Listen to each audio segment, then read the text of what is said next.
The glass is transparent, the wine transparent. The two are similar, the affair confused. There seems to be wine and no glass, or glass and no wine. Sahib bin Abad, circa 990. And a dream. And a dream. And a dream. And a dream. A phantom. A phantom. Phantom. A phantom. There is nothing in existence but veils hung down. Acts of perception attach themselves only to veils, which leave traces in the owner of the eye that perceives them. Bin Arabi, 1231. Imagine if all the tumult of the body were to quiet down, along with all our busy thoughts about earth, sea, and air. If the very world should stop, and the mind cease thinking about itself, go beyond itself, and be quite still. If all the fantasies that appear in dreams and imagination should cease, and there be no speech, no sign. Imagine if all things that are perishable grew still. For if we listen, they are saying, we did not make ourselves. He made us who abides forever. Imagine then that they should say this and fall silent, listening to the very voice of him who made them, and not to that of his creation, so that we should hear not his word through the tongues of men, nor the voice of angels, nor the clouds' thunder, nor any symbol, but his very self, which in these things we love, and go beyond ourselves to attain a flash of that eternal wisdom which abides above all things. And imagine if that moment were to go on and on, leaving behind all other sights and sounds but this one vision, which ravishes and absorbs and fixes the beholder in joy, so that the rest of eternal life were like that moment of illumination which leaves us breathless. Would this not be what is bidden in Scripture? Enter thou into the joy of thy Lord. Augustine of Hippo, circa 400. Just reading these well, picking the right takes, placing them. Yeah, I don't think it pays to be too neat. You want to leave some traces of us for the intrepid to find. What do you mean? Any visitor to that island is going to hear quite a lot of us, if they poke around. Oh yeah, no, sure, but I mean, showing what's happening behind the scenes a little bit to ensure we keep some authenticity. Because if we get too concerned with saying a bunch of wise things in the least personally revealing way, then we're basically putting up a front, in danger of it becoming a false front. It's a slippery slope, and you know how easily we could slide into pomposity. I mean, nobody wants that, but would we notice if it happened? Or are we too close to the project? Look, I just think if we include some of our interactions, show that we aren't these transcendent, perfect beings, that we get stuck sometimes. We get into arguments or get depressed. Then at least it's not a false front. At least we're not hiding.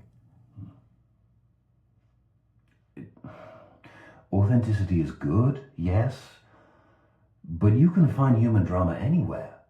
I mean, we're drowning in it from day to day. We're supposed to be building a quiet environment away from drama, not celebrating it. Look, these are objects of contemplation. These are about focus and clarity.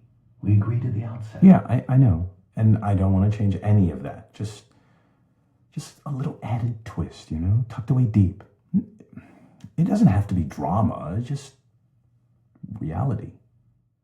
Reality. So what, we should record a meeting and stick it in? Maybe. But we already have some good stuff. Oh, like that little encounter the other week where you offered to buy a girl a sandwich? Oh. Her mic was running, so it's in the archive. Look, it's fine. In context, it's perfect. because we're not lecturing from on high. These recordings are part of an endeavor built by human beings.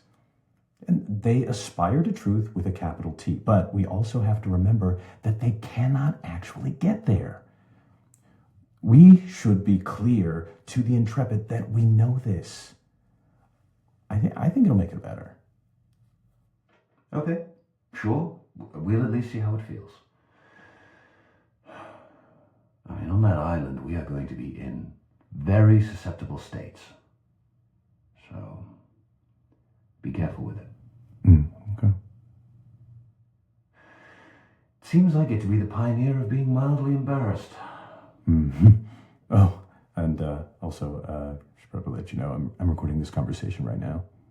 Oh, come on. No, I'm serious. Oh. What? It will make it better. Trust me.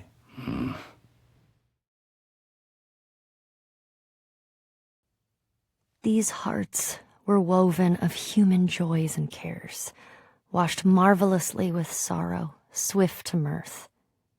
The years had given them kindness.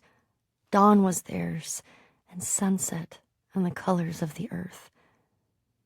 These had seen movement and heard music, known slumber and waking, loved, gone proudly friended, felt the quick stir of wonder, sat alone, touched flowers and furs and cheeks. All this is ended. There are waters blown by changing winds to laughter, and lit by the rich skies all day, and after, frost, with a gesture, stays the waves that dance and wandering loveliness. He leaves a white, unbroken glory, a gathered radiance, a width, a shining peace under the night. Rupert Brooke, 1914. A bubble A bubble in a stream. in a stream. A bubble in a stream. You see, a motif is this. He put his hands together, drew them apart, the 10 fingers open, then slowly, very slowly, brought them together again, clasped them, squeezed them tightly, meshing them. That's what one should try to achieve. If one hand is held too high or too low, it won't work. Not a single link should be too slack, leaving a hole through which the emotion, the light, the truth can escape. You must understand that I work on the whole canvas, on everything at once. With one impulse, with undivided faith, I approach all the scattered bits and pieces. Everything we see falls apart, vanishes, doesn't it? Nature is always the same, but nothing in her that appears to us lasts. Our art must render the thrill of her permanence along with her elements, the appearance of all her changes. It must give us a taste of her eternity. What is there underneath? Maybe nothing. Maybe everything. Everything, you understand? So I bring together her wandering hands. I take something at right, something at left, here, there, everywhere, her tones, her colors, her nuances. I set them down, I bring them together. They form lines, they become objects, rocks, trees, without my planning. They take on volume, value. If these volumes, these values, correspond on my canvas, in my sensibility, to the planes, to the spots which are there before our eyes, then my canvas has brought its hands together. It does not waver. The hands have been joined neither too high nor too low. My canvas is true, compact, full. But if there is the slightest distraction, if I fail just a little bit, above all, if I interpret too much one day, if today I am carried away by a theory which runs counter to that of yesterday, if I think while I paint, if I meddle, whoosh, everything goes to pieces. Paul Cezanne, as related by Joachim Gasquet, 1921. Suppose a boat is crossing a river and another empty boat is about to collide with it. Even an irritable man would not lose his temper. But supposing there was someone in the second boat, then the occupant of the first would shout to him to keep clear, and if the other did not hear the first time, nor even when called 3 times, bad language would inevitably follow. In the first case, there was no anger. In the second, there was. Because in the first case, the boat was empty, and in the second, it was occupied. And so it is with man. If he could only roam empty through life, who would be able to injure him? Zhuangzi, 4th century BC. If a man, holding a belief which he was taught in childhood or persuaded of afterwards, keeps down and pushes away any doubts which arise about it in his mind, purposely avoids the reading of books and the company of men that call into question or discuss it, and regards as impious those questions which cannot easily be asked without disturbing it, the life of that man is one long sin against mankind. But, says one, I am a busy man. I have no time for the long course of study which would be necessary to make me in any degree a competent judge of certain questions, or even able to understand the nature of the arguments. Then he should have no time to believe. William K. Clifford, 1874. A shipowner was about to send to sea an emigrant ship. He knew that she was old, and not well built at the first, that she had seen many seas and climes, and often had needed repairs. Doubts had been suggested to him that possibly she was not seaworthy. These doubts preyed upon his mind, and made him unhappy. He thought that perhaps he ought to have her thoroughly overhauled and refitted, even though this should put him at great expense. Before the ship sailed, however, he succeeded in overcoming these melancholy reflections. He said to himself that she had gone safely through so many voyages and weathered so many storms that it was idle to suppose she would not come safely home from this trip also. He would put his trust in Providence, which could hardly fail to protect all these unhappy families that were leaving their fatherland to seek for better times elsewhere. He would dismiss from his mind all ungenerous suspicions about the honesty of builders and contractors. In such ways, he acquired a sincere and comfortable conviction that his vessel was thoroughly safe and seaworthy. He watched her departure with a light heart, and benevolent wishes for the success of the exiles in their strange new home that was to be. And he got his insurance money when she went down in mid-ocean, and told no tales. What shall we say of him? Surely this, that he was verily guilty of the death of those families. It is admitted that he did sincerely believe in the soundness of his ship, but the sincerity of his conviction can in no wise help him, because he had no right to believe on such evidence as was before him. He had acquired his belief not by honestly earning it in patient investigation, but by stifling his doubts. And although in the end he may have felt so sure about it that he could not think otherwise, yet inasmuch as he had knowingly and willingly worked himself into that frame of mind, he must be held responsible for it. William K. Clifford, 1874. It's just the new teapot beeping. It boils fast, but that beep bothers me. Moving on? So, next I want to raise this problem, which is that I think we don't have enough smart representation from materialist atheists, physicalists, anything in that neighborhood of ideas. And I've been trying to do something about that, but it's hard. The problem is that most coherent atheists' creeds are focused on defeating some specific idea of God, or are angry about the historical activities of organized religions, rather than, say, from first principles, making a good case for the impossibility of any concept of God, which would be more like what we're after. I'm having the same problem.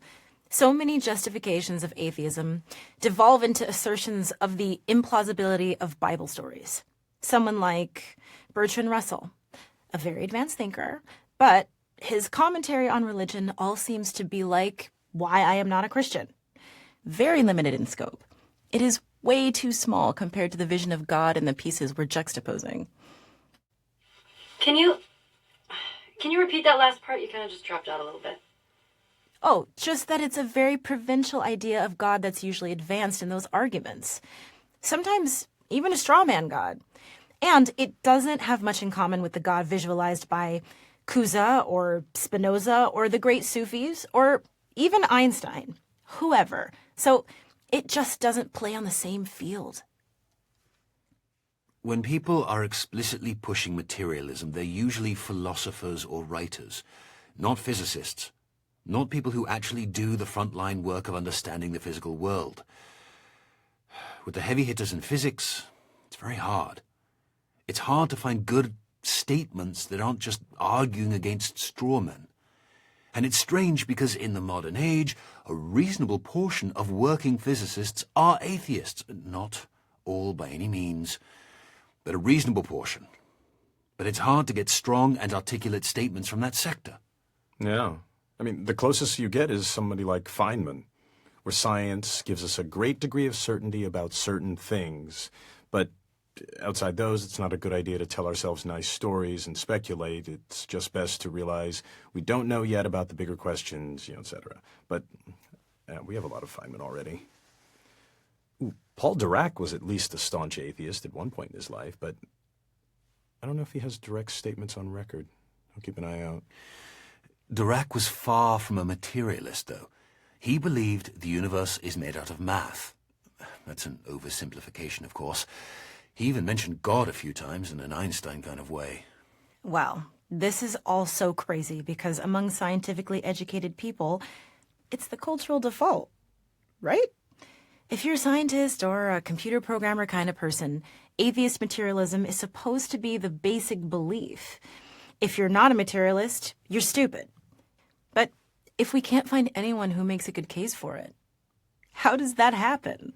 Well, it's easy to be convinced of the absurdity of stories in common Christianity, Judaism, whatever. So if that's your picture of spiritual beliefs and you have an aversion to digging too hard into your own worldview, which most of us do, then there you go. Anything that seems religious is goofy Bible stories, and materialism is anti-religious. And it's the general impression that smart people are materialists, and, hey, I want to be smart, so case closed. Also, there are all these so-called spiritual people who believe basically anything and try to convince everyone. In addition to goofy Bible stories, did I forget to mention ghost stories, astrologers, spoonbenders, and all kinds of frauds? It's a ton of noise. It makes it almost impossible for an outsider looking in to see high-quality thought in the world of spirituality. If I can even generalize spirituality to one thing. So it's easy, if you're already leaning toward materialism, to see these flaky spiritual people, extrapolate that to all spiritual people, and say all that stuff is garbage. That's how it worked for me, for a while. Okay, but despite all this, there's a large contingent of present-day real scientists who believe in some form of atheist materialism and whose beliefs have been carefully considered. So we need to ensure we respect that viewpoint. It's I so remember frustrating. Oh, sorry. No, you go.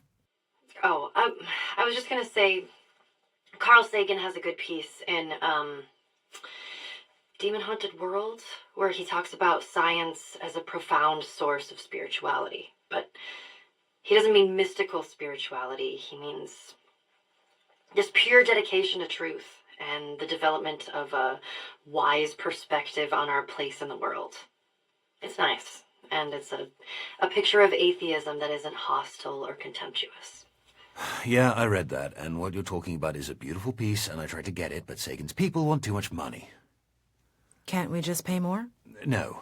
It would trigger a bunch of most favored nation clauses, and we have to pay everyone a lot more, and we go broke. So, no Sagan for us. It is a shame, since he was such a great thinker, and eloquent, too. The concept of a clock enfolds all succession in time. In the concept, the 6th hour is not earlier than the 7th or 8th, although the clock never strikes the hour, save when the concept biddeth. Nicolás of Cusa, 1450. Therefore, I thank you, my God, because you make clear to me that there is no other way of approaching you, except that which to all humans, even to the most learned philosophers, seems wholly inaccessible and impossible. For you have shown me that you cannot be seen elsewhere than where impossibility confronts and obstructs me. O Lord, you, who are the food of the mature, have given me courage to do violence to myself, for impossibility coincides with necessity, and I have discovered that the place where you are found unveiled is girded about with the coincidence of contradictories. This is the wall of paradise, and it is there in paradise that you reside. The wall's gate is guarded by the highest spirit of reason, and unless it is overpowered, the way in will not lie open. Thus, it is on the other side of the coincidence of contradictories that you will be able to be seen, and nowhere on this side. If, therefore, impossibility is necessity in your sight, O Lord, there is nothing which your sight does not see. Nicolás of Cusa, 1453. Formerly, you appeared to me, O Lord, as invisible by every creature because you are a hidden, infinite God. Infinity, however, is incomprehensible by every means of comprehending. Later, you appeared to me as visible by all, for a thing exists only as you see it, and it would not actually exist unless it saw you, for your vision confers being, since your vision is your essence. Thus, my God, you are equally invisible and visible. As you are invisible, as the creature is, which exists only insofar as the creature sees you, you are visible. You, therefore, my invisible God, are seen by all, and in all sight you are seen by everyone who sees. You who are invisible, who are both absolute from everything visible and infinitely super-exalted, are seen in every visible thing and in every act of vision.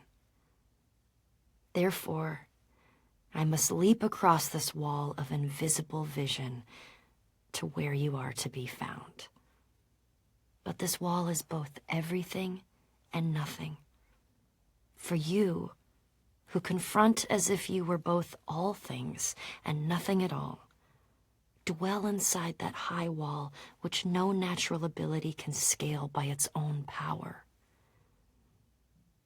Nicolás of Cusa, 1453.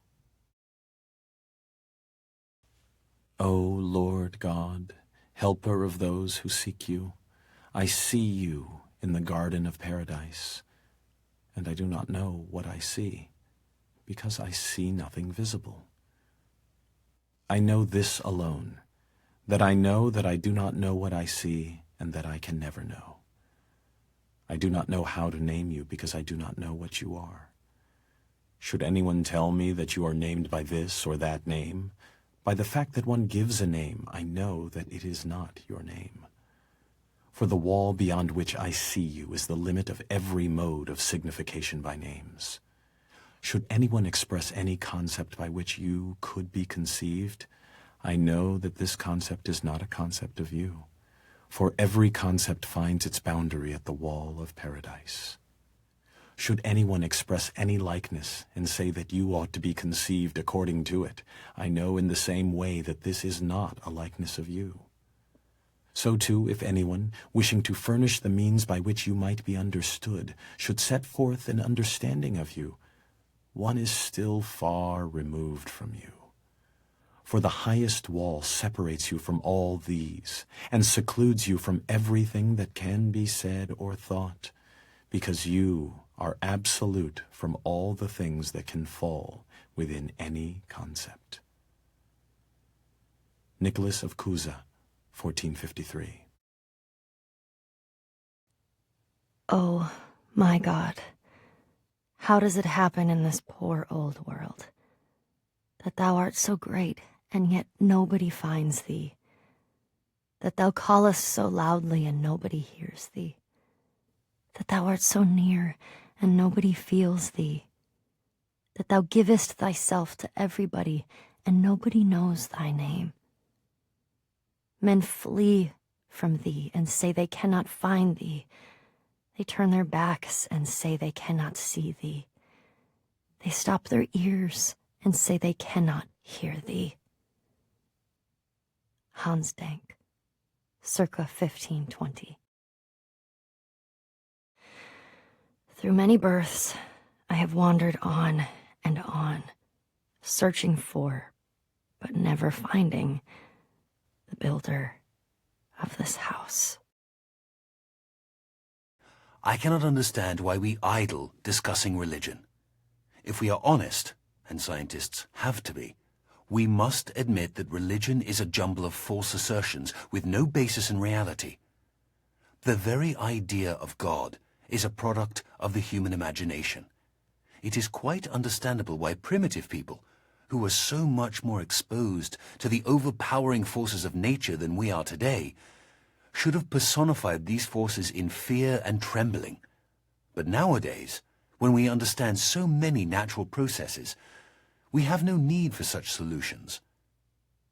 I can't for the life of me see how the postulate of an almighty God helps us in any way.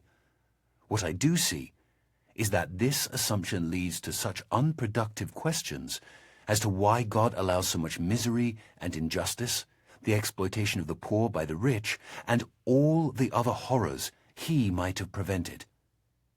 If religion is still being taught, it is by no means because its ideas still convince us, but simply because some of us want to keep the lower classes quiet. Quiet people are much easier to govern than clamorous and dissatisfied ones. They are also much easier to exploit. Religion is a kind of opium that allows a nation to lull itself into wishful dreams and so forget the injustices that are being perpetrated against the people. Paul Dirac, 1927, as related by Werner Heisenberg. So, you see what I'm saying here? Yep, this one doesn't fit either. How would you characterize the way in which it doesn't fit? Well, it's about arguing, and it's about being greatly disturbed by issues that are relatively small. It's not aiming high, and it's not about ultimate truth, not really. It's mostly about what some stupid people are doing that is wrong compared to what I am doing that is right. But Paul Dirac was definitely a truth seeker, in the domain of physics at least. Yeah, but I don't feel that attitude in this piece at all. If a belief is just formed in opposition to other beliefs, it can't be fundamental. It can't be that deep. But, you know, where he says the thing about natural processes, he starts to outline an actual philosophy. Interesting. There's something that could stand on its own, that isn't just rejection and opposition. But then he drops it. Well, this isn't the Atheist Manifesto we need. I'll keep looking. Okay. You know, at one point Dirac also wrote this. One could perhaps describe the situation by saying that God is a mathematician of a very high order, and he used very advanced mathematics in constructing the universe. I think he meant God in an Einstein kind of way. He said that? Same guy. Same guy. Later in life, though. People are strange. Scientists are stranger. Yes, they are. Then the occupant of the first would shout to keep him clear, and if the other did not hear the first time, nor even when called 3 times, bad language would inevitably follow. In the first case, there was no anger, and in the second, there was. Because in the first case, the boat was empty, and in the second, it was occupied. And so it is with man. If he could only roam empty through life, who would be able to injure him? Zhuangzi, 4th century BC. So, how did it go? I don't know. I don't remember. Wait, what? No, it's normal for me. I never remember my dreams. If I try right when I wake up, I can just barely remember fragments. Later in the day, even 20 minutes later, those fragments are gone. Unless I wrote them down. Then if I read them later, it's like these are ramblings of a crazy person. Yeah, but then how do we know there aren't any side effects? I mean, do you remember everything else about your life?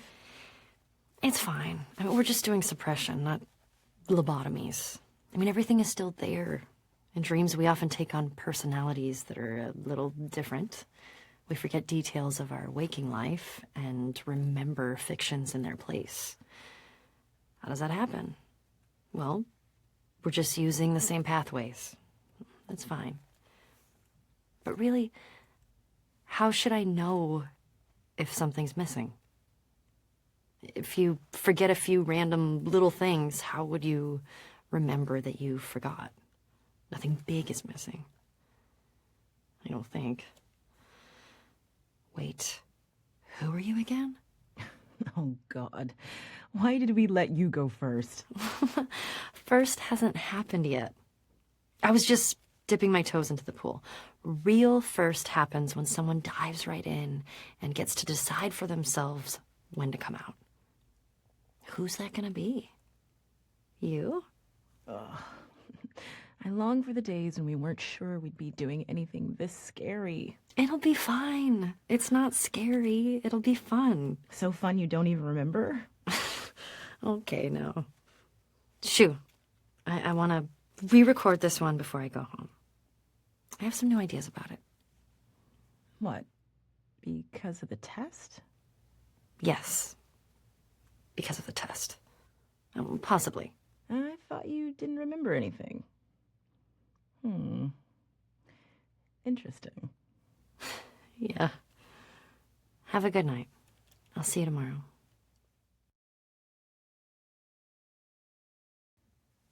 I am standing on the threshold about to enter a room. It is a complicated business. In the first place, I must shove against an atmosphere pressing with a force of 14 pounds on every square inch of my body. I must make sure of landing on a plank, travelling at 20 miles a second around the sun. A fraction of a second too early or too late, the plank would be miles away. I must do this whilst hanging from a round planet head outward into space and with a wind of ether blowing at no one knows how many miles a second through every interstice of my body. The plank has no solidity of substance. To step on it is like stepping on a swarm of flies. Shall I not slip through? No. If I make the venture, one of the flies hits me and gives me a boost up again. I fall again and am knocked upwards by another fly, and so on.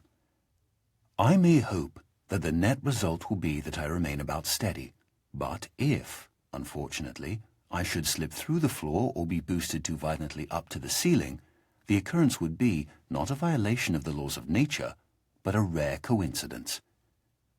These are some of the minor difficulties. I ought really to look at the problem four-dimensionally as concerning the intersection of my world line with that of the plank. Then again, it is necessary to determine in which direction the entropy of the world is increasing in order to make sure that my passage over the threshold is an entrance, not an exit.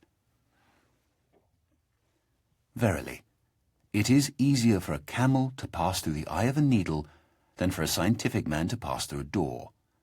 And whether the door be barn door or church door, it might be wiser that he should consent to be an ordinary man and walk in, rather than wait till all the difficulties involved in a really scientific ingress are resolved. Arthur Eddington, 1927. As scientists, We realize that color is merely a question of the wavelengths of ethereal vibrations. But that does not seem to have dispelled the feeling that eyes which reflect light near wavelength 4800 are a subject for rhapsody, whilst those which reflect wavelength 5300 are left unsung. We have not yet reached the practice of the Laputans who, if they would, for example, praise the beauty of a woman or any other animal, they describe it by rhombs, circles, parallelograms, ellipses, and other geometrical terms. The materialist, who is convinced that all phenomena arise from electrons and quanta and the like, controlled by mathematical formulae, must presumably hold the belief that his wife is a rather elaborate differential equation. But he is probably tactful enough not to obtrude this opinion in domestic life. If this kind of scientific dissection is felt to be inadequate and irrelevant in ordinary personal relationships, it is surely out of place in the most personal relationship of all, that of the human soul to a divine spirit. Arthur Eddington, 1927. One day I happened to be occupied with the subject of generation of waves by wind. I took down the standard treatise on hydrodynamics, and under that heading I read, if the external forces P prime sub yy, P prime sub xy be given multiples of e to the ikx plus at, where k and a are prescribed, the equations in question determine a and c, and thence, by 9, the value of eta. And so on for 2 pages. At the end, it is made clear that a wind of less than half a mile an hour will leave the surface unruffled. At a mile an hour, the surface is covered with minute corrugations due to capillary waves which decay immediately if the disturbing cause ceases. At 2 miles an hour, the gravity waves appear. As the author modestly concludes, our theoretical investigations give considerable insight into the incipient stages of wave formation. On another occasion, the same subject of generation of waves by wind was in my mind, but this time another book was more appropriate, and I read, "There are waters blown by changing winds to laughter, and lit by the rich skies all day, and after, frost, with a gesture, stays the waves that dance, and wandering loveliness. He leaves a white, unbroken glory, a gathered radiance, a width, a shining peace under the night." The magic words bring back the scene. Again, we feel nature drawing close to us, uniting with us, till we are filled with the gladness of the waves dancing in the sunshine, with the awe of the moonlight on the frozen lake. These were not moments when we fell below ourselves. We did not look back on them and say, "It was disgraceful for a man with 6 sober senses and a scientific understanding to let himself be deluded in that way. I will take Lamb's hydrodynamics with me next time." It is good that there should be such moments for us. Life would be stunted and narrow if we could feel no significance in the world around us beyond that which can be weighed and measured with the tools of the physicist, or described by the metrical symbols of the mathematician. Of course, it was an illusion. We can easily expose the rather clumsy trick that was played on us. Ethereal vibrations of various wavelengths, reflected at different angles from the disturbed interface between air and water, reached our eyes, and by photoelectric action caused appropriate stimuli to travel along the optic nerves to a brain center. Here, the mind set to work to weave an impression out of the stimuli. The incoming material was somewhat meager, but the mind is a great storehouse of associations that could be used to clothe the skeleton. Having woven an impression, the mind surveyed all that it had made and decided that it was very good. The critical faculty was lulled. We ceased to analyze and were conscious only of the impression as a whole, the warmth of the air, the scent of the grass, the gentle stir of the breeze, combined with the visual scene in one transcendent impression, around us and within us. Associations emerging from their storehouse grew bolder. Perhaps we recalled the phrase, rippling laughter. Waves, ripples, laughter, gladness. The ideas jostled one another. Quite illogically, we were glad, though what there can possibly be to be glad about in a set of ethereal vibrations no sensible person can explain. A mood of quiet joy suffused the whole impression. The gladness in ourselves was in nature, in the waves, everywhere. That's how it was. It was an illusion. Then why toy with it longer? These airy fancies which the mind, when we do not keep it severely in order, projects into the external world should be of no concern to the earnest seeker after truth. Get back to the solid substance of things, to the material of the water moving under the pressure of the wind and the force of gravitation, in obedience to the laws of hydrodynamics. But the solid substance of things is another illusion. It too is a fancy projected by the mind into the external world. We have chased the solid substance from the continuous liquid to the atom, from the atom to the electron, and there we have lost it. But at least it will be said, we have reached something real at the end of the chase, the protons and electrons. Or, if the new quantum theory condemns these images as too concrete and leaves us with no coherent images at all, at least we have symbolic coordinates and momenta and Hamiltonian functions, devoting themselves with single-minded purpose to ensuring that QP minus PQ shall be equal to IH over 2 pi. I have tried to show that by following this course we reach a cyclic scheme which, from its very nature, can only be a partial expression of our environment. It is not reality, but the skeleton of reality. Actuality has been lost in the exigencies of the chase.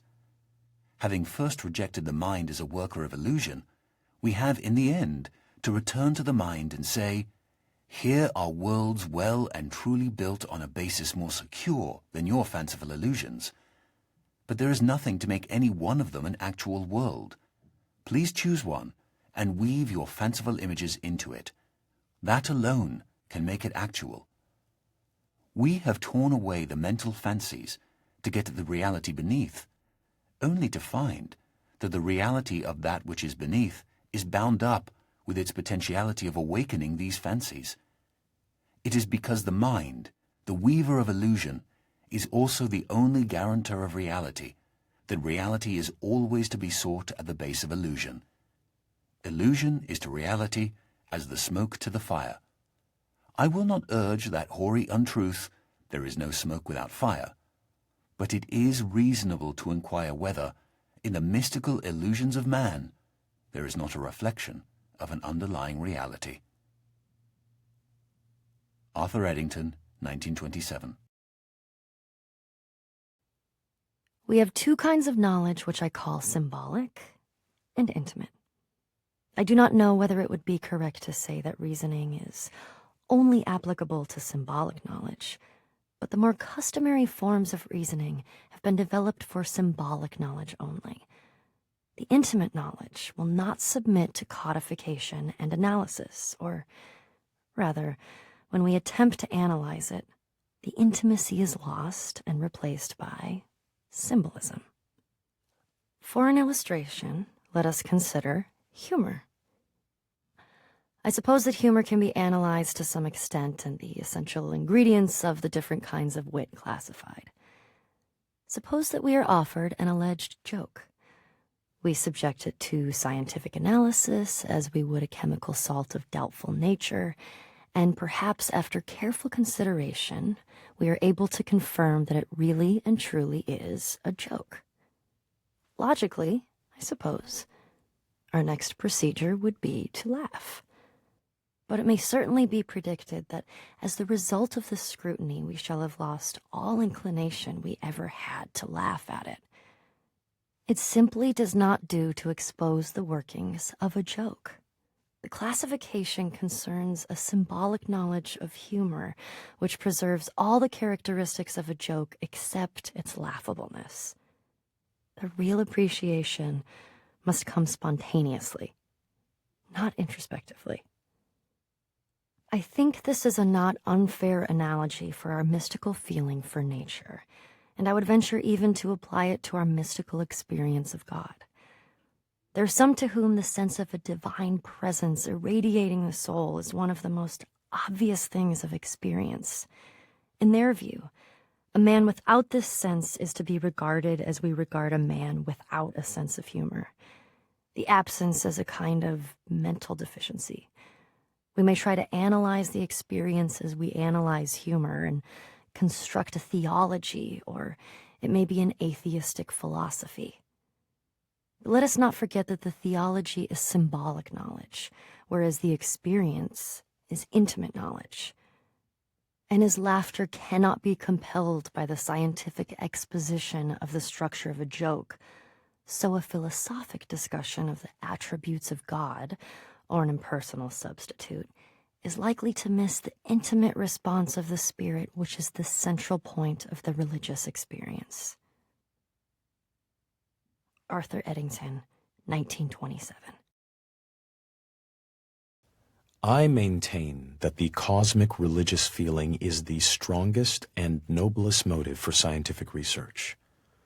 Only those who realize the immense efforts and, above all, the devotion without which pioneer work in theoretical science cannot be achieved are able to grasp the strength of the emotion out of which alone such work, remote as it is from the immediate realities of life, can issue. What a deep conviction of the rationality of the universe, and what a yearning to understand, were it but a feeble reflection of the mind revealed in this world, Kepler and Newton must have had to enable them to spend years of solitary labor in disentangling the principles of celestial mechanics.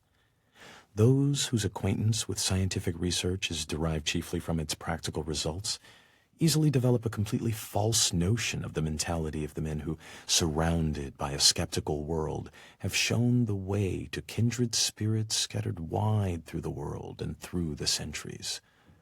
Only one who has devoted his life to similar ends can have a vivid realization of what has inspired these men and given them the strength to remain true to their purpose in spite of countless failures. It is cosmic religious feeling that gives a man such strength. A contemporary has said, not unjustly, that in this materialistic age of ours, the serious scientific workers are the only profoundly religious people. Albert Einstein, 1930. Your question is the most difficult in the world.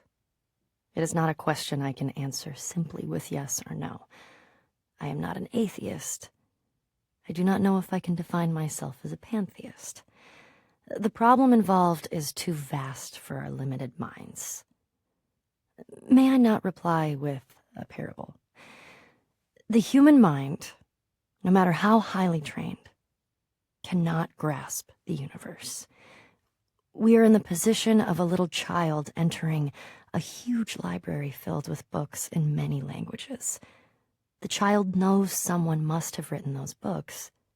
It does not know how. It does not understand the languages in which they are written. The child dimly suspects a mysterious order in the arrangement of the books, but doesn't know what that is. That, it seems to me, is the attitude of the most intelligent human toward God. Albert Einstein, 1930. The most beautiful experience we can have is the mysterious. It is the fundamental emotion that stands at the cradle of true art and true science. Whoever does not know it, and can no longer wonder, no longer marvel, is as good as dead, and his eyes are dimmed. It was the experience of mystery, even if mixed with fear, that engendered religion. A knowledge of the existence of something we cannot penetrate, our perceptions of the profoundest reason and the most radiant beauty, which only in their most primitive forms are accessible to our minds. It is this knowledge and this emotion that constitute true religiosity. In this sense, and in this alone, I am a deeply religious man. I cannot conceive of a God who rewards and punishes his creatures, or has a will of the kind that we experience in ourselves. Neither can I, nor would I, want to conceive of an individual that survives his physical death. Let feeble souls, from fear or absurd egoism, cherish such thoughts. I am satisfied with the mystery of the eternity of life, and with the awareness and a glimpse of the marvelous structure of the existing world, together with the devoted striving to comprehend a portion, be it ever so tiny, of the reason that manifests itself in nature. Albert Einstein, 1931. Of all the communities available to us, there's not one I would want to devote myself to, except for the Society of True Searchers, which has very few living members at any time. Albert Einstein, 1924. It is a great adventure to contemplate the universe beyond man, to contemplate what it would be like without man, as it was in a great part of its long history and as it is in a great majority of places. When this objective view is finally attained, and the mystery and majesty of matter are fully appreciated, to then turn the objective eye back on man, viewed as matter, to view life as part of this universal mystery of the greatest depth, is to sense an experience which is very rare and very exciting. It usually ends in laughter and a delight in the futility of trying to understand what this atom in the universe is, this thing, atoms with curiosity, that looks at itself and wonders why it wonders. Well, these scientific views end in awe and mystery, lost at the edge in uncertainty, but they appear to be so deep and so impressive that the theory that it is all arranged as a stage for God to watch man struggle for good and evil seems inadequate. Some will tell me that I have just described a religious experience. Very well, you may call it what you will. Then, in that language, I would say that the young man's religious experience is of such a kind that he finds the religion of his church inadequate to describe, to encompass that kind of experience. The God of the church isn't big enough.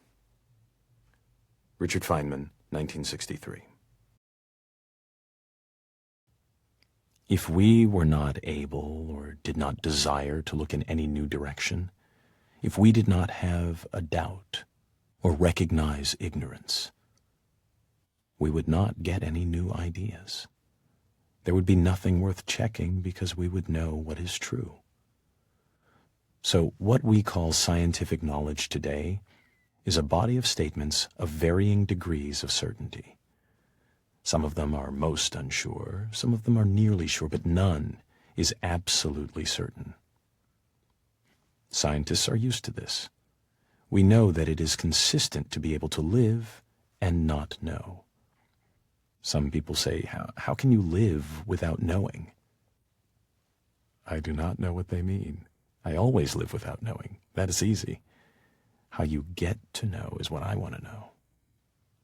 This freedom to doubt is an important matter in the sciences, and I believe in other fields. It was born of a struggle. It was a struggle to be permitted to doubt, to be unsure. And I do not want us to forget the importance of the struggle, and by default, to let the thing fall away. I feel a responsibility as a scientist who knows the great value of a satisfactory philosophy of ignorance, and the progress made possible by such a philosophy. Progress which is the fruit of freedom of thought. I feel a responsibility to proclaim the value of this freedom and to teach that doubt is not to be feared, but that it is to be welcomed as the possibility of a new potential for human beings. If you know that you are not sure, you have a chance to improve the situation. I want to demand this freedom for future generations. Richard Feynman, 1963. A poet once said, "The whole universe is in a glass of wine." We will probably never know in what sense he meant that, for poets do not write to be understood. But it is true that if we look at a glass of wine closely enough, we see the entire universe. There are the things of physics, the twisting liquid which evaporates depending on the wind and weather, the reflections in the glass, and our imagination adds the atoms. The glass is a distillation of the Earth's rocks, and in its composition we see the secrets of the universe's age and the evolution of stars. What strange array of chemicals are in the wine? How did they come to be? There are the ferments, the enzymes, the substrates, and the products. There in wine is found the great generalization. All life is fermentation. Nobody can discover the chemistry of wine without discovering, as did Louis Pasteur, the cause of much disease. How vivid is the claret, pressing its existence into the consciousness that watches it. If our small minds, for some convenience, divide this glass of wine, this universe, into parts, physics, biology, geology, astronomy, psychology, and so on, remember that nature does not know it. So let us put it all back together, not forgetting ultimately what it is for. Let it give us one more final pleasure. Drink it and forget it all. Richard Feynman, 1963. A flash A flash of lightning in a summer A cloud. flash of lightning in a summer cloud. A flickering lamp. Flickering A flickering lamp. A flickering lamp. When we choose silence, we choose to give up the reasons not to love, which are the reasons for going to war, or continuing war, or separating, or being a victim, or being right. In a moment of silence, in a moment of no thought, no mind, we choose to give those up. This is what my teacher invited me to.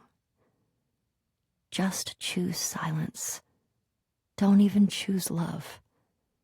Choose silence, and love is apparent. If we choose love, we already have an idea of what love is.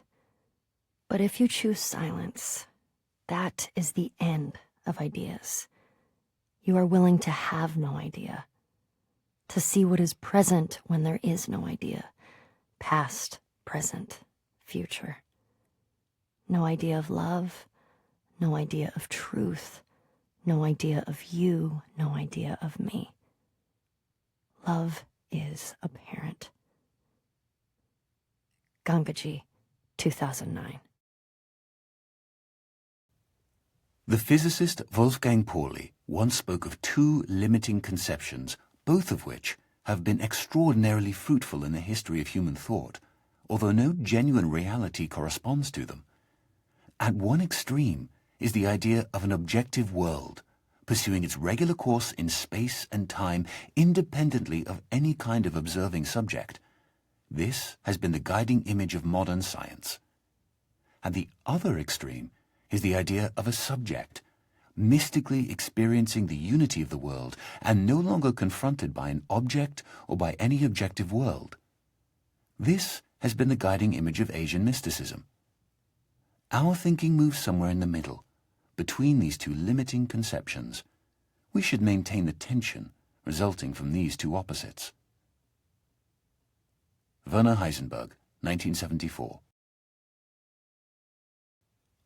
Our hangnails are incredibly real to us, whereas to most of us, the English village of Nether Wallop and the high Himalayan country of Bhutan, not to mention the slowly swirling spiral galaxy in Andromeda, are considerably less real, even though our intellectual selves might wish to insist that since the latter are much bigger and longer lasting than our hangnails, they ought therefore to be far realer to us than our hangnails are. We can say this to ourselves till we're blue in the face, but few of us act as if we really believed it. A slight slippage of subterranean stone that obliterates 20,000 people in some far-off land, the ceaseless plundering of virgin jungles in the Amazon basin, a swarm of helpless stars being swallowed up one after another by a ravenous black hole, even an ongoing collision between two huge galaxies, each of which contains 100 billion stars.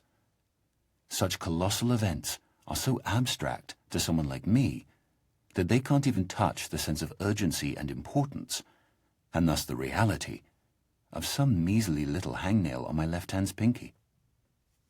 We are all egocentric, and what is realist to each of us in the end is ourself.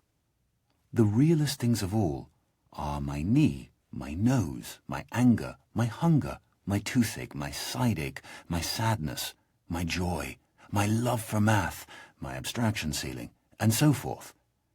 What all these things have in common, what binds them together, is the concept of my, which comes out of the concept of I or me, and therefore, although it is less concrete than a nose or even a toothache, this I thing is what ultimately seems to each of us to constitute the most solid rock of undeniability of all. Could it possibly be an illusion? Or if not a total illusion, could it possibly be less real and less solid than we think it is? Could an I be more like an elusive, receding, shimmering rainbow than like a tangible, heftable, transportable pot of gold? Douglas Hofstadter, 2007. Looked at on the astronomical timescale, humanity is at the very beginning of its existence. A newborn babe, with all the unexplored potentialities of babyhood. And until the last few moments, its interest has been centered absolutely and exclusively on its cradle and feeding bottle. It has just become conscious of the vast world existing outside itself and its cradle. It is learning to focus its eyes on distant objects, and its awakening brain is beginning to wonder, in a vague, dreamy way, what they are and what purpose they serve. Its interest in this external world is not much developed yet, so that the main part of its faculties is still engrossed with the cradle and feeding bottle, but a little corner of its brain is beginning to wonder. James Jeans, 1928. In any case, our 3-days-old infant cannot be very confident of any interpretation it puts on a universe which it only discovered a minute or two ago. We have said it has 70 years of life before it, but in truth, its expectation of life would seem to be nearer to 70,000 years. It may be puzzled, distressed, and often irritated at the apparent meaninglessness and incomprehensibility of the world to which it has suddenly wakened up. But it is still very young. It might travel half the world over before finding another baby as young and inexperienced as itself. It has before it time enough and to spare in which it may understand everything. Sooner or later, the pieces of the puzzle must begin to fit together, although it may reasonably be doubted whether the whole picture can ever be comprehensible to one small and apparently quite insignificant part of the picture. James Jeans, 1928. What is divine in man is elusive and impalpable, and he is easily tempted to embody it in a concrete form, a church, a country, a social system, a leader, so that he may realize it with less effort and serve it with more profit. Yet, the attempt to externalize the kingdom of heaven in a temporal shape must end in disaster. It cannot be created by charters or constitutions, nor established by arms. Those who seek for it alone will reach it together, and those who seek it in company will perish by themselves. Hugh Kingsmill, 1944.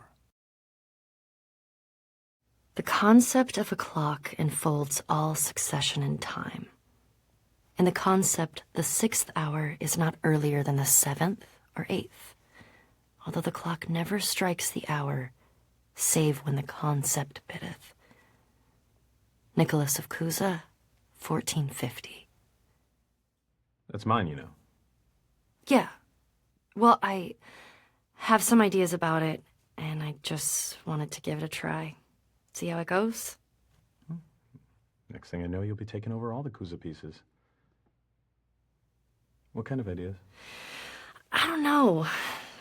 Subconscious drives, right? Like with anything creative. Did you feel this way before your trip to the island, or after? Well, I think after. Yeah, mostly after.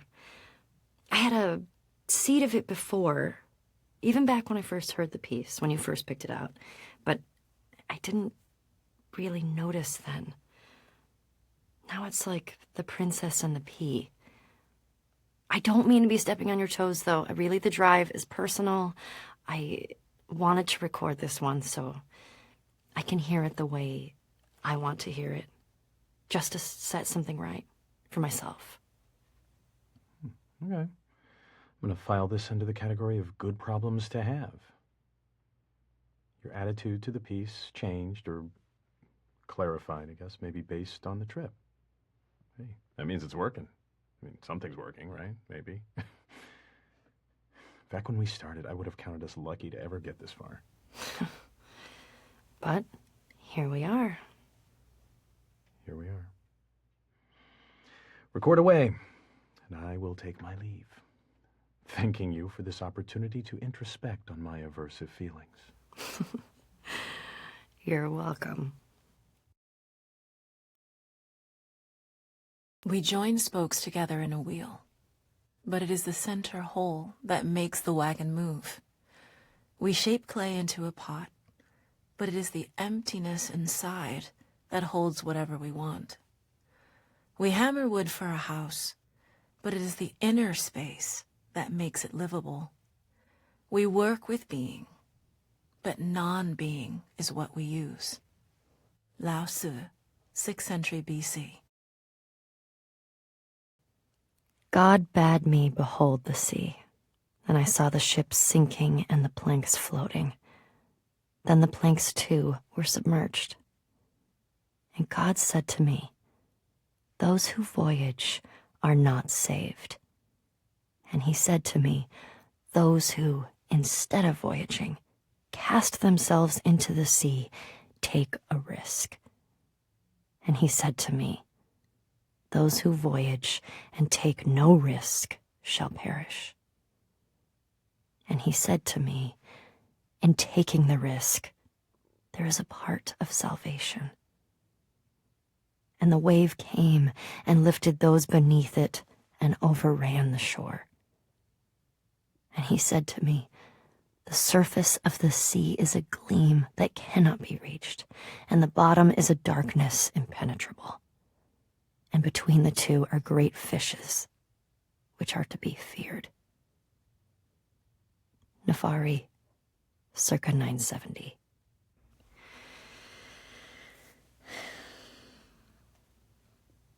What? 66 times have these eyes beheld the changing scene of autumn. I have said enough about moonlight, ask no more. Only listen to the voice of pines and cedars when no wind stirs. Ryonen, 1711. God bade me behold the sea, and I saw the ships sinking and the planks floating. Then the planks too were submerged. And God said to me, those who voyage are not saved. And he said to me, those who, instead of voyaging, cast themselves into the sea, take a risk. And he said to me, those who voyage and take no risk shall perish. And he said to me, in taking the risk, there is a part of salvation. And the wave came and lifted those beneath it and overran the shore. And he said to me, the surface of the sea is a gleam that cannot be reached, and the bottom is a darkness impenetrable. And between the two are great fishes, which are to be feared. Niffari, circa 970.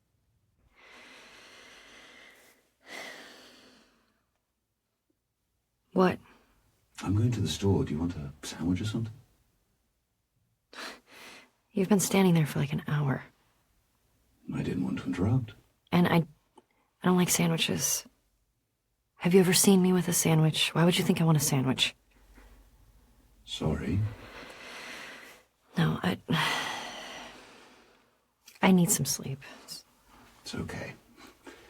We're all working hard. I just want to read it right. We're going to be hearing this a lot of times. Every little thing matters because it gets so multiplied. It's good. It's already good. Thanks. Yeah. But we've kind of picked high goalposts. Every little bit matters.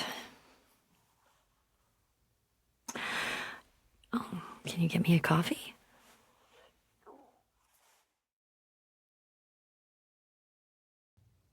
Up there, you go around every hour and a half, time after time after time. You wake up usually in the mornings, and just the way that the track of your orbits go, you wake up over the Mideast, over North Africa. As you eat breakfast, you look out the window as you're going past, and there's the Mediterranean area, and Greece, and Rome, and North Africa, and the Sinai, the whole area. And you realize that in one glance, that what you're seeing is what was the whole history of man for years, the cradle of civilization. And you go around down across North Africa and out over the Indian Ocean and look up at that great subcontinent of India, pointed down toward you as you go past it. And Ceylon off to the side, Burma, Southeast Asia, out over the Philippines, and up across that monstrous Pacific Ocean, vast body of water. You've never realized how big that is before. And you finally come up across the coast of California and look for those friendly things. Los Angeles and Phoenix and on across El Paso. And there's Houston. There's home. And you look, and sure enough, there's the Astrodome. And you identify with that, you know? It's an attachment. And down across New Orleans, and then looking down to the south, and there's the whole peninsula of Florida laid out. And all the hundreds of hours you spent flying across that route, down in the atmosphere, all that is friendly again. And you go out across the Atlantic Ocean and back across Africa. And you do it again, and again, and again. And that identity, that you identify with Houston, and then you identify with Los Angeles, and Phoenix, and New Orleans, and everything. And the next thing you recognize in yourself is you're identifying with North Africa. You look forward to that. You anticipate it. And there it is. That whole process begins to shift of what it is you identify with. When you go around it in an hour and a half, you begin to recognize that your identity is with that whole thing, and that makes a change. You look down there, and you can't imagine how many borders and boundaries you crossed again and again and again, and you don't even see them. At that wake-up scene, the Mideast, you know there are hundreds of people killing each other over some imaginary line that you can't see. From where you see it, the thing is a whole, and it's so beautiful. And you wish you could take one from each side in hand and say, look at it from this perspective. Look at that. What's important? And so a little later on, your friend, again those same neighbors, another astronaut, the person next to you goes out to the moon. And now he looks back and sees the Earth not as something big where he can see the beautiful details, but he sees the Earth as a small thing out there. And now that contrast between that bright blue and white Christmas tree ornament and that black sky, that infinite universe, really comes through. The size of it, the significance of it, it becomes both things. It becomes so small and so fragile, and such a precious little spot in that universe that you can block it out with your thumb. And you realize that on that small spot, that little blue and white thing is everything that means anything to you. all of history and music and poetry and art and war and death and birth and love, tears, joy, games, all of it is on that little spot out there that you can cover with your thumb. And you realize that that perspective, that you've changed, that there's something new there. That relationship is no longer what it was. And then you look back on the time when you were outside on that EVA and those few moments that you had the time because the camera malfunctioned, that you had the time to think about what was happening. And you recall staring out there at the spectacle that went before your eyes. Because now, you're no longer inside something with a window looking out at a picture. But now you're out there, and what you've got around your head is a goldfish bowl, and there are no limits here. There are no frames. There are no boundaries. You're really out there, over it, floating, going 25,000 miles per hour, ripping through space, a vacuum, and there's not a sound. There's a silence, the depth of which you've never experienced before. And that silence contrasts so markedly with the scenery and the speed with which you know you're going. That contrast, the mix of those two things, really comes through. And you think about what you're experiencing and why. Do you deserve this? This fantastic experience? Have you earned this in some way? Are you separated out to be touched by God to have some special experience here that other men cannot have? You know the answer to that is no. There's nothing that you've done that deserves that earned that. It's not a special thing for you. You know very well at that moment, and it comes through to you so powerfully that you're the sensing element for man. You look down and see the surface of that globe that you've lived on all this time, and you know all those people down there. They are like you. They are you. And somehow you represent them when you are up there. A sensing element, that point out on the end, and that's a humbling feeling. It's a feeling that says you have a responsibility. It's not for yourself. The eye that doesn't see does not do justice to the body. That's why it's there. That's why you're out there. And somehow you recognize that you're a piece of this total life. You're out on that forefront and you have to bring that back somehow. And that becomes a rather special responsibility. It tells you something about your relationship with this thing we call life. And when you come back, there's a difference in that world now. There's a difference in that relationship between you and that planet, and you and all those other forms of life on that planet, because you've had that kind of experience. It's a difference, and it's so precious. And all through this, I've used the word you because it's not me. It's not Dave Scott. It's not Dick Gordon, Pete Conrad, John Glenn. It's you. It's us. It's we. It's life. It's had that experience. And it's not just my problem to integrate. It's not my challenge to integrate, my joy to integrate. It's yours. It's everybody's. Russell Schweickart, 1975. In the traditional view, a person is free. He is autonomous in the sense that his behavior is uncaused. That view, together with its associated practices, must be re-examined when a scientific analysis reveals unexpected controlling relations between behavior and environment. By questioning the control exercised by autonomous man and demonstrating the control exercised by the environment, a science of behavior also seems to question dignity or worth. A person is responsible for his behavior, not only in the sense that he may be justly blamed or punished when he behaves badly, but also in the sense that he is to be given credit and admired for his achievements. A scientific analysis shifts the credit as well as the blame to the environment, and traditional practices can then no longer be justified.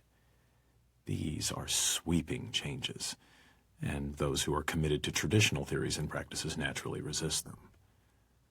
As the emphasis shifts to the environment, the individual seems to be exposed to a new kind of danger. Who is to construct the controlling environment, and to what end? Autonomous man presumably controls himself in accordance with a built-in set of values. He works for what he finds good. But what will the putative controller find good?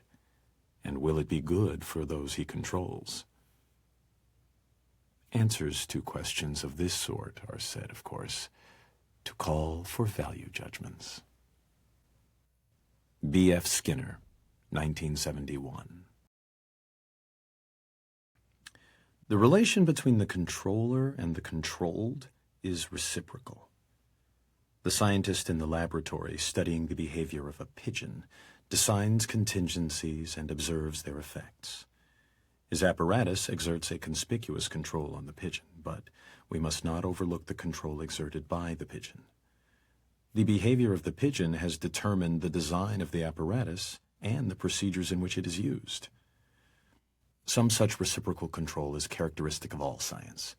As Francis Bacon put it, nature, to be commanded, must be obeyed. The scientist who designs a cyclotron is under the control of the particles he is studying. The behavior with which a parent controls his child, either aversively or through positive reinforcement, is shaped and maintained by the child's responses. A psychotherapist changes the behavior of his patient in ways which have been shaped and maintained by his success in changing that behavior. A government or religion prescribes and imposes sanctions selected by their effectiveness in controlling citizen or communicant.